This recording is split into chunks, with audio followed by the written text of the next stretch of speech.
कुछ संदेश ऐसे होते हैं जो रहस्यों को उजागर करते हैं, कुछ संदेश ऐसे होते हैं जो सिद्धांतों की पुष्टि करते हैं, और फिर कुछ संदेश ऐसे होते हैं जो सब कुछ तोड़ देते हैं। ऐसे संदेश जो वैज्ञानिकों को बीच वाक्य में ही रुक जाने, चुपचाप मॉनिटर को घूरने और खुद से यह सवाल पूछने पर मजबूर कर देते हैं कि क्या मानवता ने एक ऐसी सीमा पार कर ली है जिसे उसे कभी पार नहीं करना चाहिए था। वॉयेजर 2, जो 46 वर्षों से अधिक समय से गहरे निर्वात में अकेला भटक रहा है, ने अभी अभी ऐसा ही एक संदेश भेजा है। इस बार गहरे अंतरिक्ष नेटवर्क के माध्यम से जो संदेश आया वह प्लाज्मा की गूंज, सौर प्रतिध्वनि या अंतरतारकीय झटकों जैसा नहीं था जिनके हमने पहले सुना था। इस संदेश में रेडियो ऊर्जा की सबसे धीमी फुसफुसाहट के भीतर दबी हुई संरचित स्तरित लयबद्ध तरंगें थीं जो निर्वात में 12 अरब मील से अधिक की दूरी तय कर रही थीं। और इससे भी बुरी बात यह है कि यह नया संकेत तब आया जब वॉयेजर 2 का 7 महीनों तक संपर्क टूट गया था। नासा ने असंभव परिस्थितियों के बावजूद एंटीना को पुनः संरेखित किया था और जहाज पर लगे हर उपकरण की कार्य अवधि उसकी मूल जीवन अवधि से अधिक हो चुकी थी। यह तब आया जब वॉयेजर को शांत रहना चाहिए था। यह उस स्थान से आया जहां कोई भी अंतरिक्ष यान कभी स्थिर नहीं रहा है। यह उस क्षेत्र से आया जहां सूर्य का प्रभाव भी समाप्त हो जाता है और आकाशगंगा का वास्तविक वातावरण शुरू होता है, और मिशन टीम का लहजा ही सब कुछ बयां करता है। वॉयेजर 2 ने सिर्फ डेटा ही नहीं भेजा, इसने कुछ ऐसा भेजा जो गहरे अंतरिक्ष से आई एक चेतावनी, एक फुसफुसाहट या एक संदेश जैसा लगता है। आज रात हम दोनों प्रोब के प्रक्षेपण से लेकर इस नए प्रसारण के पृथ्वी तक पहुंचने के क्षण तक की यात्रा करेंगे, और हम यह जानने की कोशिश करेंगे कि रेडियो ऊर्जा के इस एक अंश ने नासा को क्यों भयभीत, मोहित और यह समझाने में असमर्थ बना दिया है कि वॉयेजर 2 ने वास्तव में क्या अनुभव किया है। इस संदेश को समझने से पहले हमें इसे भेजने वाली मशीन के स्रोत को समझना होगा, और यह स्रोत एक ऐसी दुर्लभ खगोलीय घटना से शुरू होता है जो हर 176 साल में केवल एक बार घटित होती है। सन 1965 में जब अंतरिक्ष अन्वेषण एक सपने से भी बढ़कर एक विषय था, गैरी फ्लैंड्रो, एक स्नातक छात्र जिसके पास केवल एक पेंसिल और कक्षीय यांत्रिकी की सहज समझ थी, ने एक ऐसी खगोलीय संरचना की खोज की जिसने मानव इतिहास को बदल दिया। बृहस्पति, शनि, यूरेनस और नेपच्यून, हमारे सौर मंडल के 4 विशाल ग्रह, धीरे धीरे एक आदर्श गुरुत्वाकर्षण सीढ़ी की ओर बढ़ रहे थे। एक ऐसी संरचना जो अंतरिक्ष यान को उनके गुरुत्वाकर्षण का उपयोग करके एक ग्रह से दूसरे ग्रह तक छलांग लगाने की अनुमति देती। इस संरेखण ने 30 साल की यात्रा को मात्र 12 वर्षों में पूरा कर दिया। जब नासा को फ्लैंड्रो की खोज का पता चला तो एजेंसी ने अपनी पूरी रणनीति बदल दी और चुपचाप 2 मशीनें बनाना शुरू कर दिया जो इस जीवन में एक बार मिलने वाले अवसर का उपयोग करके सौर मंडल से पूरी तरह बाहर निकल सकेंगी। वॉयेजर 1 और वॉयेजर 2 का जन्म इसी ब्रह्मांडीय अवसर से हुआ जिनके गुरुत्वाकर्षण को सीढ़ी की तरह इस्तेमाल करके उन ग्रहों तक पहुंचने के लिए बनाया गया था जिन्हें पहले कभी किसी ने नहीं देखा था। लेकिन उस समय किसी को यह समझ नहीं आया था कि इस संरेखण ने वॉयेजर प्रोब्स को ऐसे पथों पर भी डाल दिया था जो उन्हें अंतरतारकीय माध्यम में गहराई तक ले जाएंगे, उन क्षेत्रों में जहां सूर्य का प्रभाव समाप्त हो जाता है और केवल आकाशगंगा का मूल वातावरण ही शेष रहता है। जिस संरेखण ने ग्रैंड टूर को संभव बनाया, उसी ने इस प्रसारण को भी संभव बनाया। वॉयेजर 2 को 20 अगस्त 1977 को लॉन्च किया गया था। यह दिखने में साधारण सा अंतरिक्ष यान था जो सुनहरे रंग के इंसुलेशन से ढका हुआ था, प्लूटोनियम की ऊष्मा से संचालित होता था और ऐसे कंप्यूटरों द्वारा निर्देशित था जिनकी मेमोरी आज की डिजिटल घड़ी से भी कम है। फिर भी यह मानव इतिहास के सबसे सफल खोजकर्ताओं में से एक बन गया। यह बृहस्पति के विकिरण तूफानों से बच गया, यह शनि के छल्लों से बच गया, यह यूरेनस के भयानक बर्फीले रेगिस्तानों से बच गया, और यह इतिहास का एकमात्र अंतरिक्ष यान बन गया जिसने नेपच्यून का दौरा किया, उसके नीलम जैसे वायुमंडल से गुजरते हुए और नीले मीथेन बादलों के नीचे घूमते हुए विशाल काले धब्बे को देखा। इस दौरान इसने नए चंद्रमाओं, छल्लों, ज्वालामुखियों, नाइट्रोजन गीजर, तीव्र हवाओं और उन रहस्यों की खोज की जिन्हें खगोल भौतिक विज्ञानी आज भी समझाने के लिए संघर्ष कर रहे हैं। और फिर जब इसके कैमरे बंद किए जा रहे थे, जब इसकी अंतिम छवियां इसके पुराने टेप रिकॉर्डर पर संग्रहित की जा रही थीं, तब वॉयेजर 2 ने सौर मंडल के अंत की सीमा हेलोपॉज को पार किया और अंतरतारकीय अंतरिक्ष में प्रवेश किया। तब से यह इतनी विशाल दूरी पर सिग्नल भेजने के लिए गहरे अंतरिक्ष नेटवर्क पर निर्भर है कि वॉयेजर के संदेश को पृथ्वी तक पहुंचने में 18 घंटे लगते हैं। लेकिन कहानी यहीं खत्म नहीं होती। जैसे जैसे वॉयेजर 2 गहराई में जाता गया, उसकी शक्ति कम होती गई। नासा ने हीटर बंद कर दिए, उपकरण निष्क्रिय कर दिए और एक एक करके गैर जरूरी प्रणालियों को बंद कर दिया ताकि यान को जीवित रखा जा सके। इसके बावजूद 2020 में अंतरिक्ष यान 7 महीनों तक शांत रहा और अंतरिक्ष में गायब हो गया। और जब नासा ने अंततः संपर्क स्थापित किया तो वॉयेजर 2 ने अप्रत्याशित तरीके से व्यवहार किया। उसका डेटा असंगत था, इसका अभिविन्यास अप्रत्याशित रूप से ठीक हो गया और फिर इसके मापों में पहली अजीब विसंगतियां दिखाई देने लगीं। नई ट्रांसमिशन में अब कुछ विसंगतियां फिर से सामने आ रही हैं। वॉयेजर 2 ने सिर्फ ग्रहों की खोज ही नहीं की, बल्कि इसने ऐसी संपूर्ण दुनियाओं का खुलासा किया जिन्होंने विज्ञान की दुनिया को ही बदल दिया। जब यह बृहस्पति ग्रह पर पहुंचा तो इसने पृथ्वी से भी बड़े घूमते तूफानों और इंद्रधनुषी बादलों की तस्वीरें भेजीं। इसने बृहस्पति ग्रह की रातों में बिजली कड़कते हुए देखी और इसके कैमरों ने आयो ग्रह पर ज्वालामुखी विस्फोट को कैद किया, जो पृथ्वी के बाहर देखे गए पहले सक्रिय ज्वालामुखी थे। इन खोजों से ही वॉयेजर की विरासत परिभाषित हो जानी चाहिए थी, लेकिन इस अन्वेषण का काम अभी खत्म नहीं हुआ था। शनि ग्रह पर यह बर्फीले कणों की एक कठिन चुनौती से गुजरा और हजारों मील प्रति घंटे की रफ्तार से चल रहे वलय के मलबे के प्रभावों से बच निकला। यह टाइटन के पास से गुजरा और पृथ्वी से भी अधिक घने वायुमंडल का पता लगाया, जिससे उन रासायनिक रहस्यों की ओर संकेत मिला जिन पर वैज्ञानिक आज भी बहस करते हैं। फिर आया यूरेनस, जो विशाल ग्रहों में सबसे ठंडा और विचित्र है। वॉयेजर 2 ने वलय खोजे, 10 नए चंद्रमाओं की खोज की, एक झुका हुआ चुंबकीय क्षेत्र देखा और प्राचीन ब्रह्मांडीय हिंसा से एक तरफ झुकी हुई दुनिया की झलक पाई। इसके बाद आया नेपच्यून, जहां 1000 मील प्रति घंटे की रफ्तार से हवाएं चलती हैं, महाद्वीपों के आकार के तूफान आते हैं, और ट्राइटन एक जमा हुआ चंद्रमा है जो 5 मीटर ऊंचे नाइट्रोजन गीजर का विस्फोट करता है। इन सभी अनुभवों ने सौरमंडल की हिंसा और जटिलता से भरी एक जीवंत तस्वीर पेश की। लेकिन इनसे नासा को एक और बात भी पता चली, जितना आप गहराई में जाते हैं भौतिकी उतनी ही विचित्र होती जाती है। और जब वॉयेजर 2 ने हेलोपॉज को पार किया तो अंतरिक्ष यान द्वारा देखी गई हर चीज, प्लाज्मा, चुंबकीय क्षेत्र, कण घनत्व, ने ऐसे तरीकों से व्यवहार किया जिसके लिए वैज्ञानिक तैयार नहीं थे। और अब दशकों बाद वही क्षेत्र उस अप्रत्याशित प्रसारण से जुड़े हुए प्रतीत होते हैं। वॉयेजर के कैमरों को हमेशा के लिए बंद करने से पहले कार्ल सीन ने नासा को वॉयेजर 1 को घुमाकर एक आखिरी तस्वीर लेने के लिए मना लिया। 3.8 अरब मील दूर से देखे गए आंतरिक सौर मंडल का एक मोजेक। उस मोजेक के एक फ्रेम में हमारी पूरी दुनिया समाई हुई थी।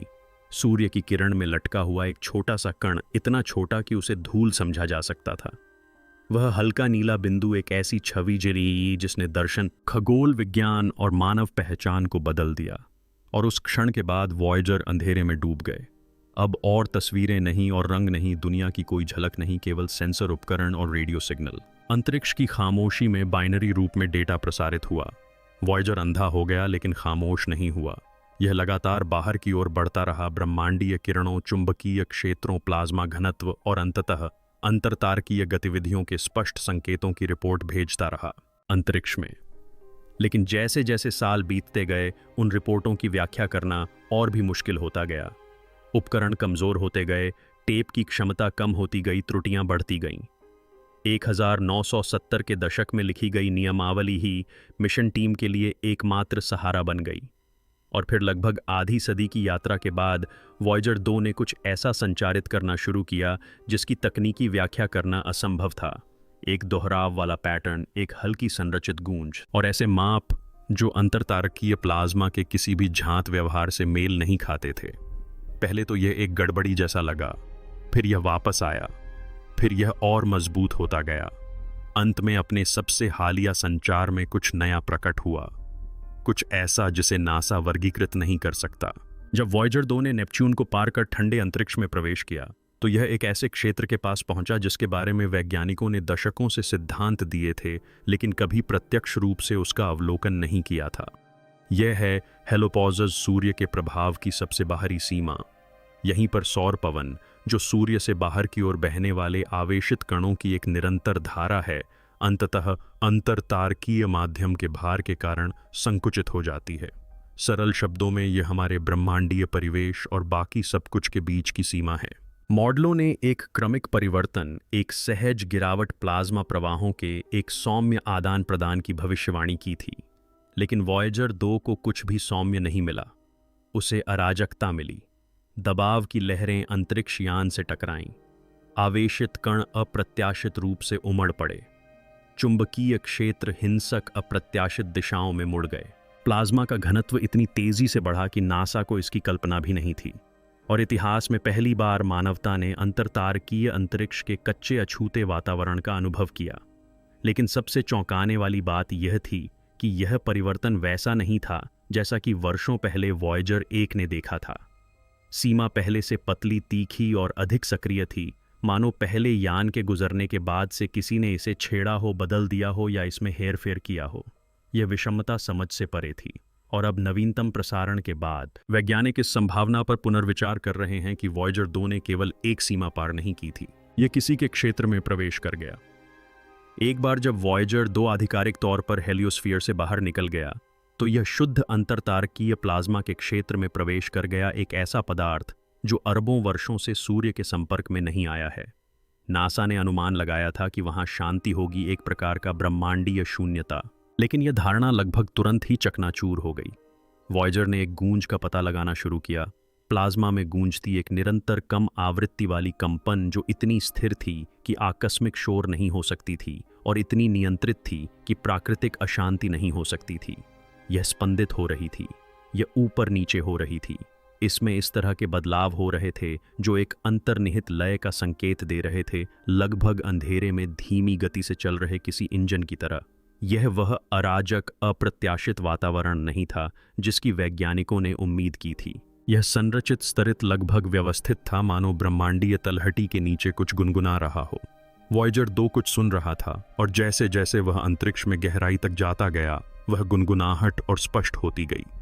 वर्षों बीतने के साथ इसकी आवृत्ति बदलती रही, अज्ञात उतार चढ़ावों के प्रति प्रतिक्रिया करती रही, और अब सबसे हालिया प्रसारण के भीतर वह गूंज नाटकीय रूप से बदल गई, मानो अंतरतारकीय माध्यम में कुछ अचानक जागृत हो गया हो, हिल गया हो, या वॉयेजर की उपस्थिति पर प्रतिक्रिया दे रहा हो। 2020 में वॉयेजर 2 के साथ संचार टूट गया, कुछ मिनटों या घंटों के लिए नहीं, बल्कि पूरे 7 महीनों के लिए। नासा ने इसका कारण ऑस्ट्रेलिया में स्थित कैनबरा डिश के गलत संरेखण को बताया, जो जांच यान से संपर्क करने में सक्षम एकमात्र एंटीना था। लेकिन यह स्पष्टीकरण मिशन विशेषज्ञों को कभी पूरी तरह संतुष्ट नहीं कर पाया, क्योंकि जब अंततः संपर्क बहाल हुआ तो वॉयेजर 2 द्वारा भेजा गया डेटा अलग था। चुंबकीय क्षेत्र के माप बदल गए थे, प्लाज्मा घनत्व अप्रत्याशित रूप से बदल गया था, और इससे भी अधिक विचित्र बात यह थी कि अंतरिक्ष यान ने नासा के आदेशों के बिना ही अपने एंटीना को थोड़ा ठीक कर लिया था। लेकिन मिशन टीम को आज भी यही बात परेशान करती है। वॉयेजर 2 को अब स्वचालित रूप से अपनी दिशा ठीक करने में सक्षम नहीं होना चाहिए। इसके लिए डिज़ाइन किए गए सिस्टम दशकों से खराब होते जा रहे हैं। फिर भी ब्लैकआउट के दौरान वॉयेजर ने किसी तरह अपना मार्ग बनाए रखा और लगभग पूर्ण सटीकता के साथ पृथ्वी की ओर वापस आ गया। और उस बहाली के तुरंत बाद अंतरतारकीय ध्वनि में विसंगतियां और अधिक स्पष्ट हो गईं। वह 7 महीने का अंतराल अब संचार विफलता से कहीं अधिक इस बात का संकेत लगता है कि किसी चीज़ ने जांच यान के साथ हस्तक्षेप किया, उसे बाधित किया या उसके साथ परस्पर क्रिया की। जब वॉयेजर 2 ने पूरी तरह से संचार स्थापित कर लिया, तो वैज्ञानिकों ने कुछ ऐसा देखा जिसकी व्याख्या उनके समीकरण नहीं कर पा रहे थे। अंतरिक्ष यान के चारों ओर चुंबकीय क्षेत्र रेखाएं उस तरह व्यवहार नहीं कर रही थीं जैसा कि अंतरतारकीय माध्यम के मॉडल ने भविष्यवाणी की थी। सुचारू रूप से प्रवाहित होने के बजाय वे धीरे धीरे और फिर तेजी से मुड़ गईं, मानो यान किसी अदृश्य तरंग के बीच से गुजर रहा हो, ठीक वैसे ही जैसे कोई जहाज समुद्र में चलते समय पीछे बनाता है। प्राकृतिक चुंबकीय तरंगें ऐसा पैटर्न नहीं बनाती, प्लाज्मा अशांति भी ऐसा पैटर्न नहीं बनाती, लेकिन अंतरिक्ष में गतिमान कोई वस्तु ऐसा पैटर्न बनाती है। ये विकृतियां इतनी सम्मित, इतनी साफ, इतनी सहज थीं और इतनी देर तक बनी रहीं कि इन्हें आकस्मिक नहीं कहा जा सकता था। एक इंजीनियर ने इसका वर्णन इस प्रकार किया जैसे वॉयेजर 2 किसी विशालकाय चीज के निकास से गुजरा हो। नासा ने सार्वजनिक रूप से इस भाषा का प्रयोग करने से परहेज किया, लेकिन आंतरिक रूप से टीम ने इस संभावना को स्वीकार किया कि वॉयेजर 2 का सामना किसी ऐसी चीज से हुआ हो जो अंतरतारकीय अंतरिक्ष में गतिमान हो और जो चुंबकीय रेखाओं को बड़े पैमाने पर प्रभावित करने में सक्षम हो। अब नवीनतम प्रसारण के साथ इस संभावना को नजरअंदाज करना असंभव हो गया है। अंतरिक्षीय प्लाज्मा एक अराजक महासागर की तरह व्यवहार करता है, अप्रत्याशित, तूफानी, निरंतर परिवर्तनशील। लेकिन वॉयेजर 2 द्वारा पता लगाए जा रहे प्लाज्मा दोलन बिल्कुल भी यादृच्छिक नहीं थे। वे एकदम सटीक अंतराल पर बढ़ते थे, इतनी सटीकता से दोहराते थे कि वे अशांति की बजाय किसी कोड की तरह लगते थे। कभी कभी ये दोलन वॉयेजर के इंजीनियरिंग ट्रांसमिशन के साथ सिंक्रोनाइज हो जाते थे। कभी कभी वे प्रोब के नियमित पिंग के जवाब में अपनी आवृत्ति बदल लेते थे। ऐसा होना असंभव होना चाहिए।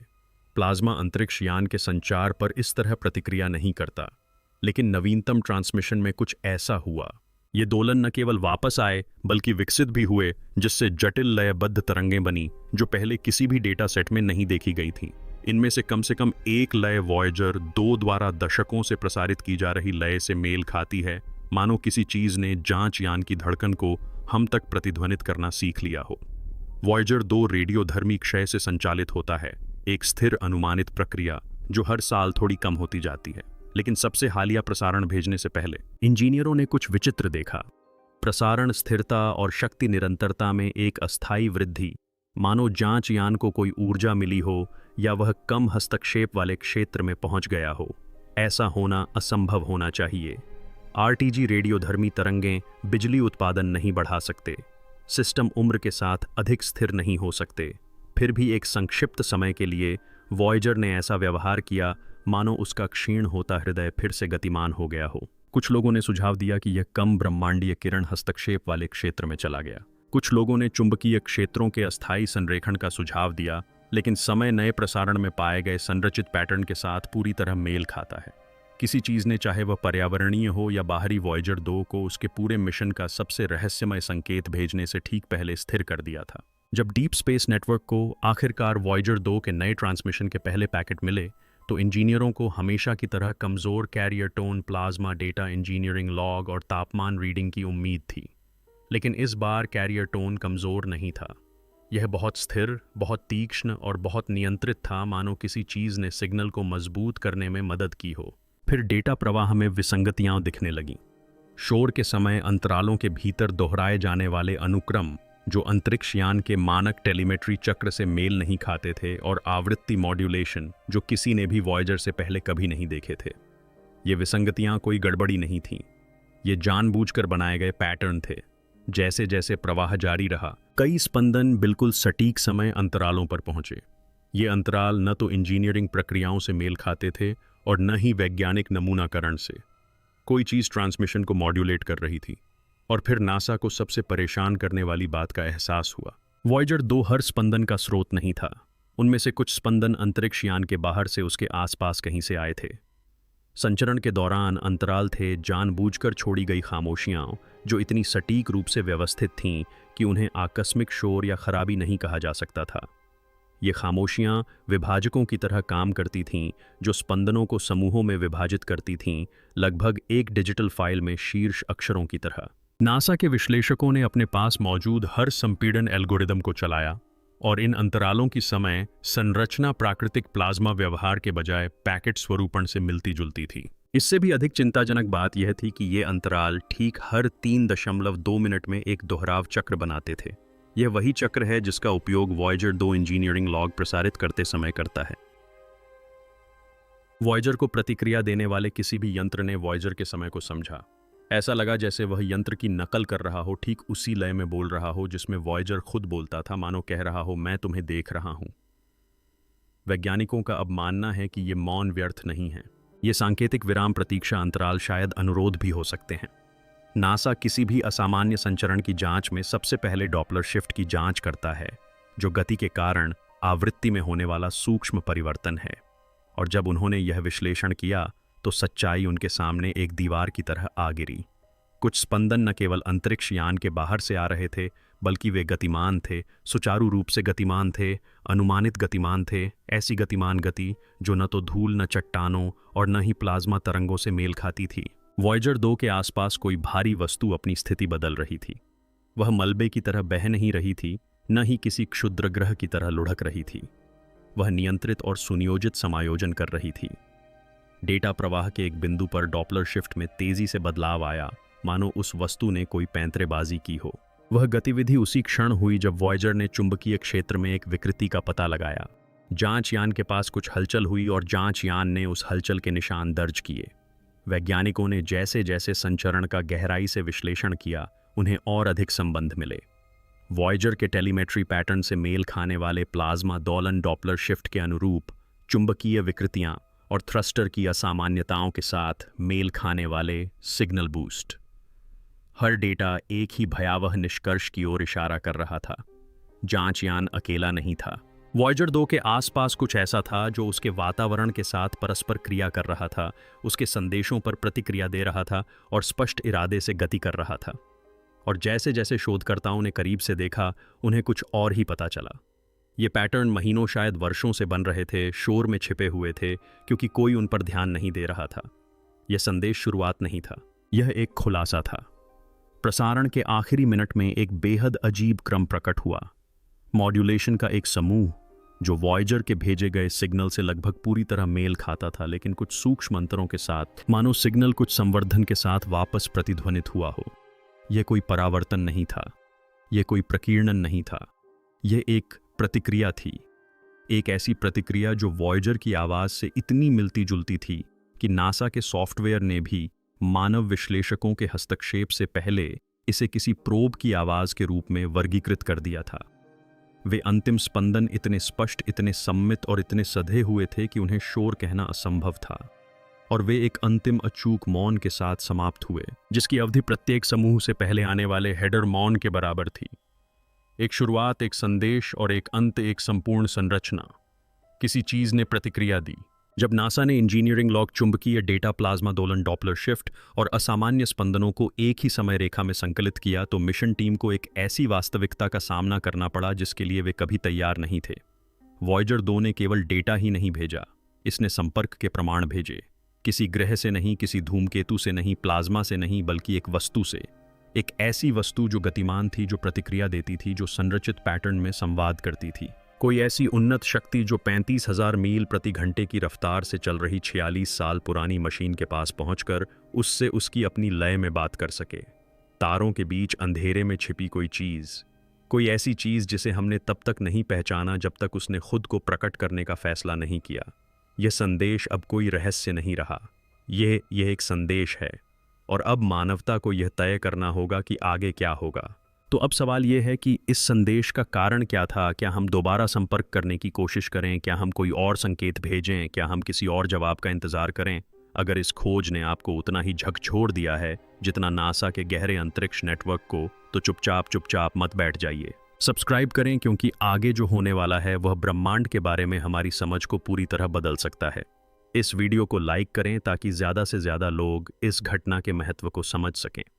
और कमेंट्स में मुझे बताएं आपको क्या लगता है कि यह संदेश एक अभिवादन था, एक चेतावनी थी, या फिर किसी ऐसी बड़ी घटना की शुरुआत थी जिसके लिए हम तैयार नहीं हैं।